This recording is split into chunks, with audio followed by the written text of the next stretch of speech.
Imposter syndrome has stopped so many people from creating their passion and the business that they really want to create.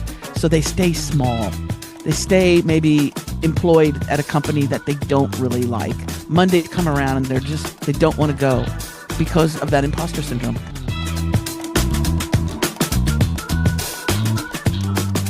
My special guest today is Christine Blosdale.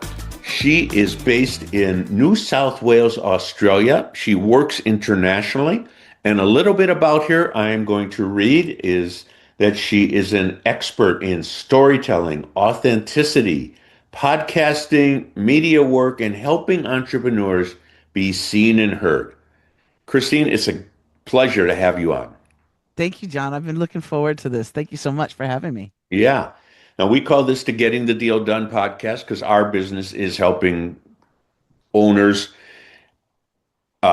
exit their business or buyers do a deal to get that owner out of the business. But along the way, there's so much they can do that makes the business easier to sell, more valuable. And that's where someone like you comes in. And I want to get into your brain a little bit That's all about right. how you help these businesses with what you do, which is, your 25 years of multimedia experience and just getting the brand out there for people. Yeah. So let's My start with a little bit about your pleasure. background, how you got to where you are. Yeah, so I've been really blessed to have amazing opportunities throughout my career, and I think shortly, when you're coming out of college or university, you still don't sometimes you still don't know what you want to do. I know that they say that Mm. after high school you should kind of know what you do, but I didn't know. I really didn't know. But I had this love of audio and radio, and I think I was 10 years old and it was Christmas morning, and my mother bought me for my Christmas present a remember those cassette recorders? They were from Radio Shack. We had Radio Shack was big when I was a kid, and they were just these little cassette recorders that they had, and she got that for me. And you would have thought she bought me a puppy or a bike or a horse. I was so excited, and she couldn't believe it. She was like, "Wow, it's okay." And I was so excited because I could create stories. I could. She worked very late. She was a single mom, worked very late nights, and so what she would come home, I'd be asleep, but I could leave messages for her and stories and tell her what I did and all of those things. So it started really young. And then shortly after going to college, I got a really great opportunity to work for America Online. Now, when it comes to brands, John, I mean, America Online used to be it. There was no Facebook, there was no TikTok, there was none of that. It was only America Online. And I just had this great opportunity to write for one of their communities. It used to be communities or channels, and I wrote for the entertainment channel. And I actually wrote through a cartoon character. I didn't even write as Christine Blosdale. I wrote through this vampy, head a hopper, sort of martini totin', completely anatomically incorrect cartoon character named Beatbox Betty. And Betty was brutally honest, but funny and witty and oh, I was just allowed to expand and explore that with the audience. And so I wrote for them for quite some time, got to go to premieres and did movie reviews and met celebrities and all of that. And it was a wonderful time. And then 9/11 happened. And when 9/11 happened, I think we all kind of know where we were when Yeah. that happened. We were all frightened, shocked. And I actually was really taking a look at what I was doing, and I didn't feel shame for what I was doing, but I was like, is this really important? Like what, Angelina Jolie is wearing on the red carpet, or I really had to take stock of what I was doing. And so I was sort of searching, doing that soul searching that we find ourselves on that journey. And I found a radio station in Los Angeles that was so unique. It was not corporate media, it was no commercials. It was publicly funded, and it was unique and authentic. And again, radio, fell in love with it. So I actually went and started volunteering there. And after being there for a while, it's that Hollywood story, you know, the show host broke their leg or some horrible thing. You got to go on stage, Christine. You got to do the show. And I was lucky enough to start broadcasting. Again, the on air light would go on, and I just connected with the audience. And I learned through 20 years of being in broadcast radio, I learned what people really, truly want and need. And that has helped me so much being an expert authority coach, working with clients and creating businesses. And that is we, at the core, health, wealth, and love. Those are the three pillars that if you have a business that has anything to do with any of those three sort of categories, then you have something that is in can be in high demand and people absolutely need and want. And so that's how I sort of started doing the coaching because I was interviewing people and I was interviewing people's businesses and talking to them and I saw the potential that they had. And so I was, advising them, on the side. I'd get off the air and I'd go, you know what you should do, Yeah, it is amazing when you interview people because you're asking questions instead of talking. But I want to go back a few minutes here, and I Yeah. love your story about the cassette recorder because it triggered my brain in that I don't know how old I was, 10, 12, and for Christmas I got a recorder. And it wasn't a cassette, but it was probably about 10 inches by 10 inches by a few inches high, and it had little, like 3-inch reels of tape that you fed through. Tape to And tape. I, just like you, I recorded my favorite aunt had a lot of medical issues the last 10 years of her life. And I would record things for her that they could take to the hospital and play for her. And Oh, yeah, that just triggered that. It's nothing to do with the business, but you're right when you say health, wealth, and love. That that there was she had bad health. I was trying to cheer her up because again, she was my favorite aunt. And that's the love. and when you talk about, I'm going to tie it to businesses because for a lot of business owners, their business is their love and their wealth. Yes. And Yes. so you help small businesses, and I don't, you can define what size that is. I mean, from someone that has their own solopreneur business to, 50, 70, 100 employees. How do you help them? How do you help them get started developing a brand? Really, it's sitting down and connecting to their personality and who they are. There are some people that I know that they're one of the great ways for them to do marketing. It might be to write a book, right? To connect to an audience. There might be others that it would be a wonderful marketing tool to have a podcast, a branded business podcast, right? Not to make it salesy though, please, but different personalities can utilize different things. But I really, the very first thing I do is when I sit down with somebody, and this will be even a discovery call, I will say, I want to create a media kit for you and your business. And they'll go, well, but I don't know my branding. I don't know what's going to, I said, that's how we're going to find it. We're going to define it and basically take all the jewels that you have, the skills, the accolades, the awards, whatever, and we're going to take those jewels and put them on your crown and crown you as the blank blank or the super podcast host. We're going to actually work on developing that brand by plucking those jewels.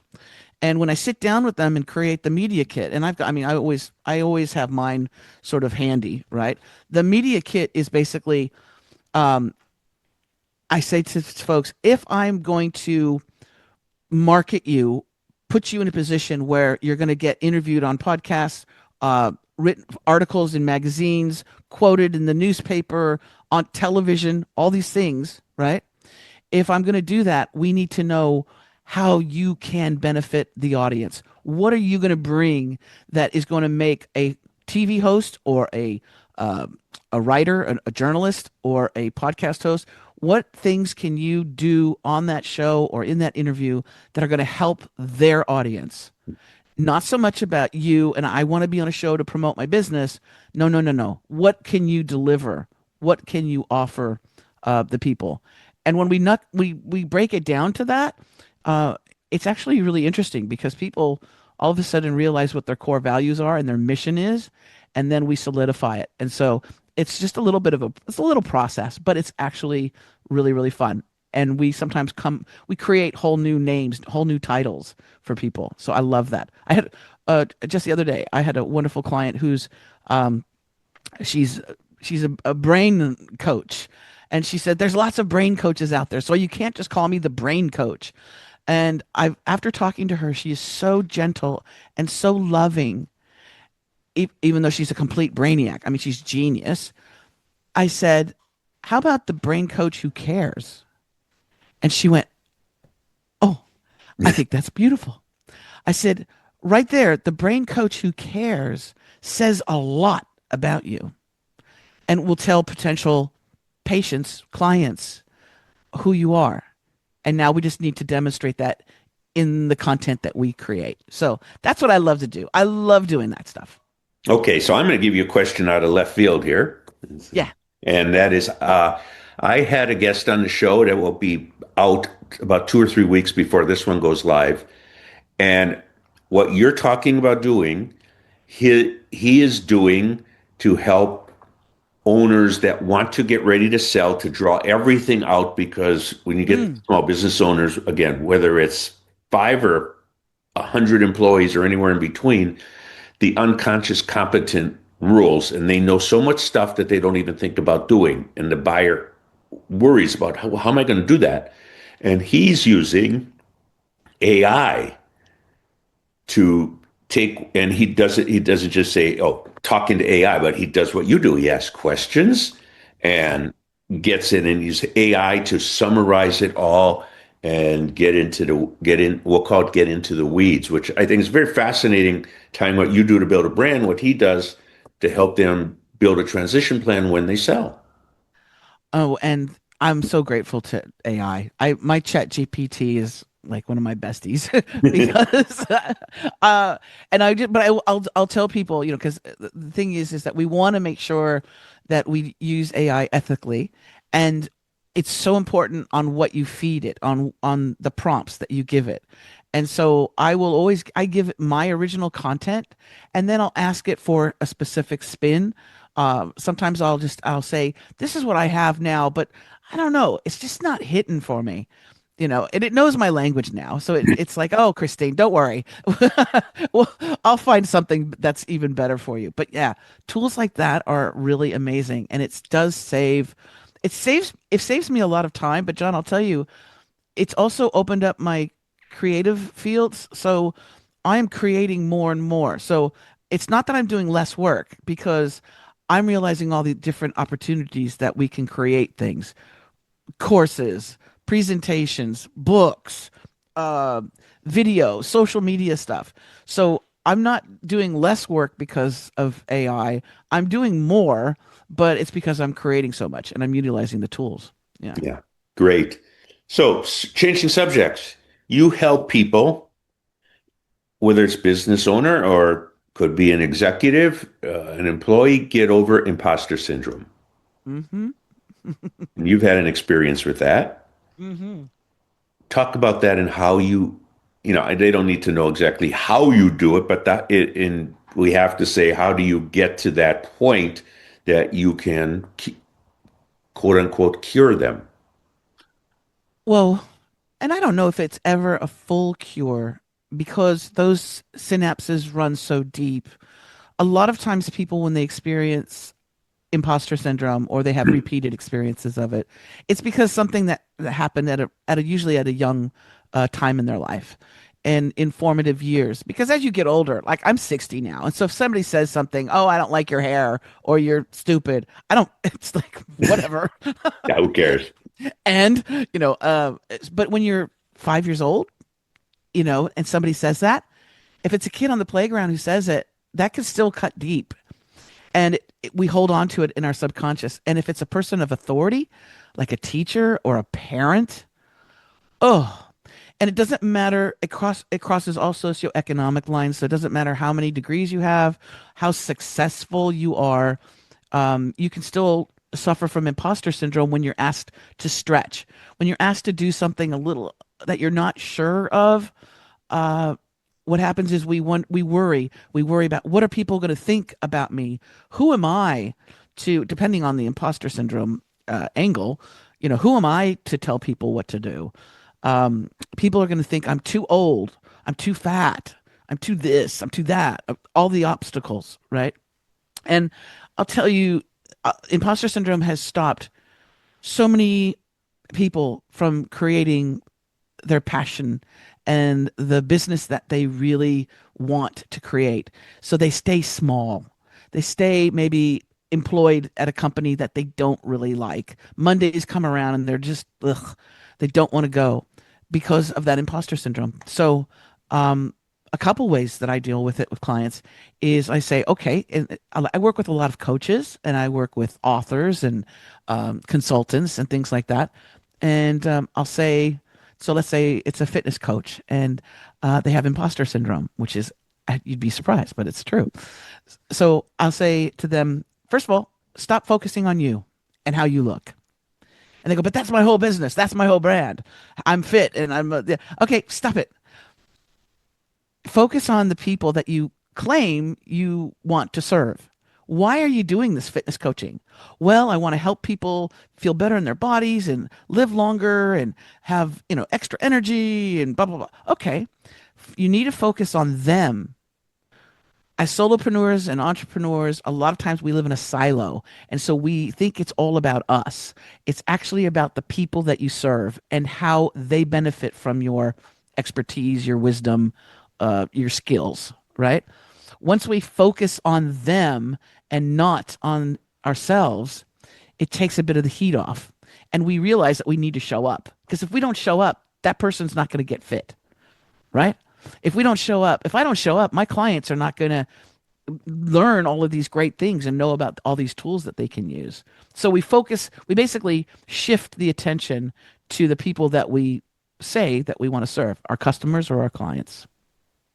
Yeah, and yeah, well, I can really relate to the Monday thing because there's a here in the Seattle area, there's a financial advisor who advertises on the radio, and what he makes this comment about, well, if you don't do the right retirement planning, uh, every day will be like Monday, and I'm going, wait, Monday? I like it. I like to get into doing what I'm doing and helping people. And my daughter works with me, and I'm helping her grow. And I like the Mondays because you can get back in the routine of doing good. And but so many people get scared of the Monday, like if I don't like my job, or is he's threatening them, you will like your retirement if you don't work with me. And what you're doing is, I can say is really it is important at all phases, whether it's the owner, someone on their own, like you or me. I mean, so I do have my daughter, and we have a couple guys that work as contractors with us, but versus the owner of 50, 100 employees, they can still, I don't know how to manage 50 employees. Well, you've been doing a pretty good job of it. So I think you can do Yeah. 60. Well, and So especially if you're selling your business, if you have some some level of success and you're thinking about selling your business, it's really important for you at that point to show up and tap down that imposter syndrome because nobody wants to join the Titanic, okay? So that stink of scarcity or not feeling confident, right? That lack of confidence, that imposter syndrome, people can feel it and they can see it. So you really, at that point, because you want to be firing on all pistons, you want to make sure that you're really clear that this is something that you've built up, you're proud, this is something of value. You got to really work on that imposter syndrome because people will smell it. And again, nobody's signing up for the Titanic. yeah. So we talked. And this ties in with something before we recorded, and is as you can help people, and or you say not help them, help define that what people can do to give authority because others expect authority. And it's something I learned from a mentor many years ago was when they hire you or me, or even if they hire someone whose company makes widgets, they want to be told what the solution is.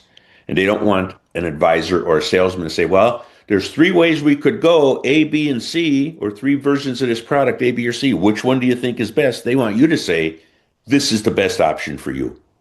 Yeah. And here's why. Yeah. And that's Yes. the it's exactly what you're getting into in a I would say, a roundabout way from uh, imposter syndrome into if you're authoritative, you'll get over it, as they would say in New Yeah. York, get over it. Get over. I love New Yorkers. You know why I like New Yorkers? Because they're real. If you bump into somebody on the subway and they're a bagel maker, they're a bagel maker. They're not. It's not like L.A. where they're like, I'm a screenwriter as well as working as a waiter. They're really real. But yeah, you know what else? I think it's your tact and your style. I've had clients who've said, this is going to be the name of my business, my company. And then they tell me, and it's relating to some, little pet name that their grandmother called them when they were little. And I said, no. I said, this name doesn't, I don't know what you do. I don't know what it is that you Yeah. do. And and I'm not a psychic, John, but I use my intuition when I'm working with people. I do not market myself as a psychic or an intuitive at all in any of my things, but I allow my intuition to come screaming through. And if I see something that's like shining in bright lights that is like, this is such a winner, then I'll say it. I'll say, you know what? I'm feeling this would be a great name for your business or title or rebrand, right? Uh, and 9 times out of 10, they'll go, you know what? That's really great. I said, let's look up the domain right now. We'll look at it Yeah. and I'll look it up and I go, it's available. This domain name is available. Can you believe it hasn't been taken yet? They're like, no. And then they secure it. And then we just do a whole new rebrand. If they're doing the rebrand, if they're just starting off, then it's even funner. Well, you do book yourself as the expert authority coach. Yeah. So that is you are being the expert to your clients. So I want to talk about one other thing, and then we'll get into our wrap up. This Yeah. time has flown by. Uh, culture. Culture always comes up. It comes up in growing companies, stagnant companies, companies for sale. How do you work with business owners on improving their culture as you improve their brand and the other things? I have I have one client who she's an AI genius and she's starting her own um, business on branding with AI, and that's on top of the fact that she's got an amazing real estate business with like 250 agents, and very successful, very very very successful. And what I noticed with her, and this is the culture that I think is for success, is that she equips her agents. She does as much as she can for them to be successful. So it's not a competitive thing. It is about you're in the fold, you're in the family. Now let's give you all of the resources and knowing what everybody's skill set are. Some people are shy. Some people are extroverts. Some people are funny as hell, right? And there's different personalities that she has to manage, but she gives them all the tools, all the marketing, everything possible, and an insane split. Like ridiculous. So agents are running to work with her, but it's also because she's that same boss that if she's walking down the hallway and she sees a piece of trash on the floor, she's not going to be one where, oh, I'm the CEO. I'm not going to, that's for somebody else. She bends down and picks it up. She does the grunt work. If the toilet's a little funky, she's not going to say, well, we'll have to wait. She goes in there and just takes care of it. And that culture of being, I'm not above you. Yes, I'm the owner of the company.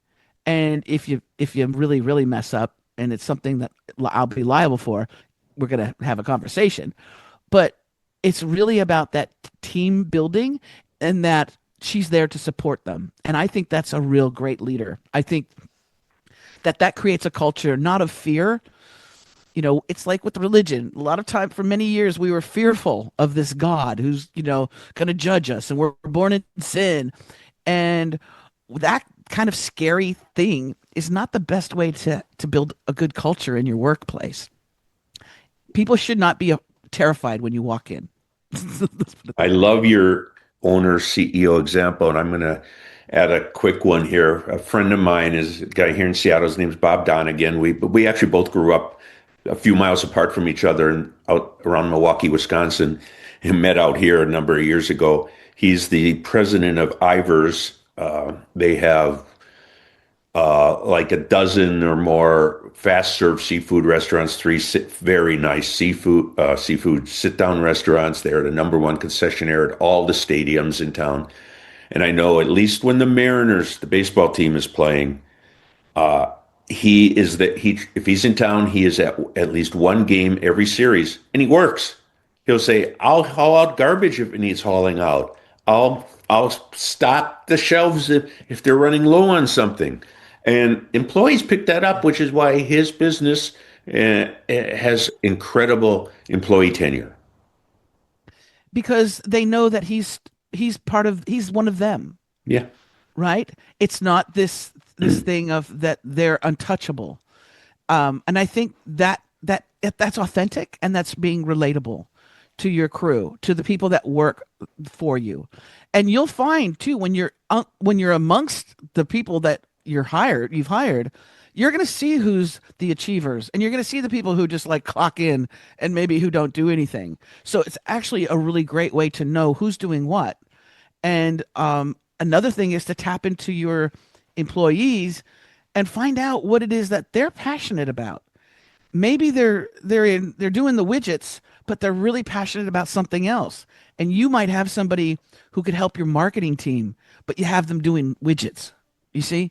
So right. but you need to have that conversation. And sometimes it's being shoulder to shoulder and doing the funky hard stuff that you find out. You go, "Oh my gosh, I didn't know you're a marketing, pro. Come on, you come over here." Or vice versa, you got someone in marketing who would sooner be making the widgets, and they'd be your best widget maker. Bingo So bongo. Yeah. let's wrap up here with two questions, and then you can tell everyone how to get hold of you. Sure. So, Christine, what do you like doing when you're not helping companies build their brand and getting over imposter syndrome and everything else? Uh, I'm a creating tree. I'm a machine. I love creating. I love writing books. I love now I've got with my last book that I've done. It's already published and everything, and it's wonderful and it's out there. But I'm going to be creating the audiobook version of that, and that takes a chunk of time. So I'm going to be working on that. But I love creating. I love creating courses. I love meeting new people. That's one of my favorite things. And when the weather is nice, I am a water baby. I'm Scorpio, and I love the water. And it's just been so damn cold that I have not been in the ocean for some time. But there's something magical about it. The salt water, it's just lovely. And so that's one of my favorite things is to go swimming in the ocean. That's why I Okay. love Maui. I'd love to go back to Maui. Always great. Yeah. Oh my God. Okay. Is there something I should have asked you that I didn't that you want to get out?